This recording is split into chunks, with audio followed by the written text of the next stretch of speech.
Whenever people get asked to name their top X villains, usually you see the same villains up there. I mean, it depends the kind of people you ask, but when you average it out, you can see a trend with certain characters. Like Griffiths is probably top 3, at least after averaging it out for most people. The only people who wouldn't don't know who he is yet. Johan is another big one. People who know Monster have them pretty high on their list. There's a standard baseline people go by for how bad a villain really is. Like comparing Garo to like Kushida, since I just finished a Custom of the Elite episode. By definition, both of them are villains, and Garo did a lot of shit. He's basically a terrorist, but he turned out to be a pretty okay guy when you got to know him. Kushida is just some high schooler, but she's also crazy as fuck. She feels more like a villain because of her fucked up morals. She got caught on 4chan, so she fucked things up for everybody else. All villains aren't built the same obviously, so there's gonna be a top tier and a low tier to villains. The lower tier are the ones who can't even do their job right, so the Team Rockets of villains out there. I don't know why, but I never liked Team Rocket when I watched Pokemon. I mean, they were cucking Ash and his group every episode to get Pikachu, and that was already pretty dumb. I know they needed something every season to go after Ash consistently,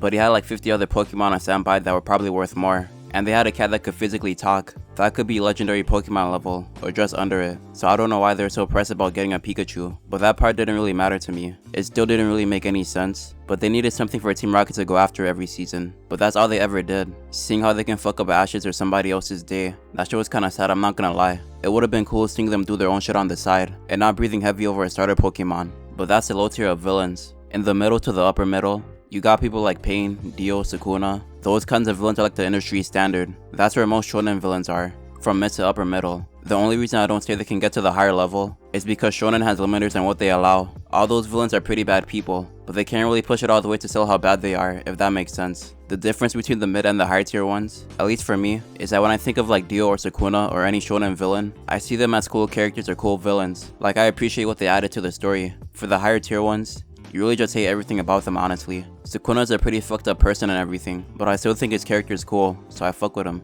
You know what they're doing is fucked up, but you can't really bring yourself to hate the character. The high tier villains are like the Griffiths and the Johans. You don't have that moment where you appreciate them. Rachel too, from TOG. She's like a B+ or A-. That was the first time probably I noticed I was getting pressed about a character showing up. To be honest, she kinda made me hate Bam too. If you don't want to hear minor spoilers, skip like 20 seconds ahead. But she cucked Bam at least 10 times, and everybody knew she was bullshitting, and everyone told him Rachel was a shitty person. But he was still sucking it up and trying to be friendly and shit with her. So Rachel was pretty shitty, but Bam was as bad at least, for sticking around as long as he did with her. He was picking her over the people trying to help him, and it was for like 300 chapters. It was just a lot of bullshit for no reason. The high tiers mostly was seinen villains, cause they don't have to hold back as much as shonen. I mean, most seinen aren't. People make it sound like all seinen are really brutal and shit, but that's really only a small part of the whole thing. But the small group that does choose to be brutal as fuck, they really follow through with it. The ones that end up in the higher tier are the villains who don't even realize what they're doing is evil. In Parasite, the little alien shits were scary as fuck, cause they couldn't even comprehend what they were doing was fucked up. They got into the government to get a stable food source. To them it was just a way to have it be consistent. To anybody else that shit would be wild. At least to me that's what really sells a villain, or one of the really good ways to do it, if they can't understand why people think what they do is messed up.